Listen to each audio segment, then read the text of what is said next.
ঢাকার ধামরাইয়ের জয়পুরা প্রাথমিক বিদ্যালয়ের নির্মাণাধীন সেফটি ট্যাঙ্কিতে পড়ে 4 বছরের এক শিশুর মর্মান্তিক মৃত্যু হয়েছে। সোমবার দুপুরে ঠিকাদারি প্রতিষ্ঠানের গাফিলতিতে এই ঘটনা ঘটে।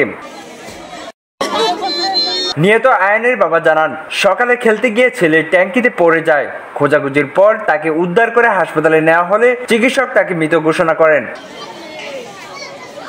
বিদ্যালয়ের প্রধান শিক্ষক বলেন, নির্মাণ কাজ চলায় ট্যাঙ্কিতে পানি ছিল এবং শিশুটি সেখানেই পড়ে মারা যায়। তিনি দাবি করেন, সাধারণত ট্যাঙ্কির মুখ ডেকে রাখা হয়।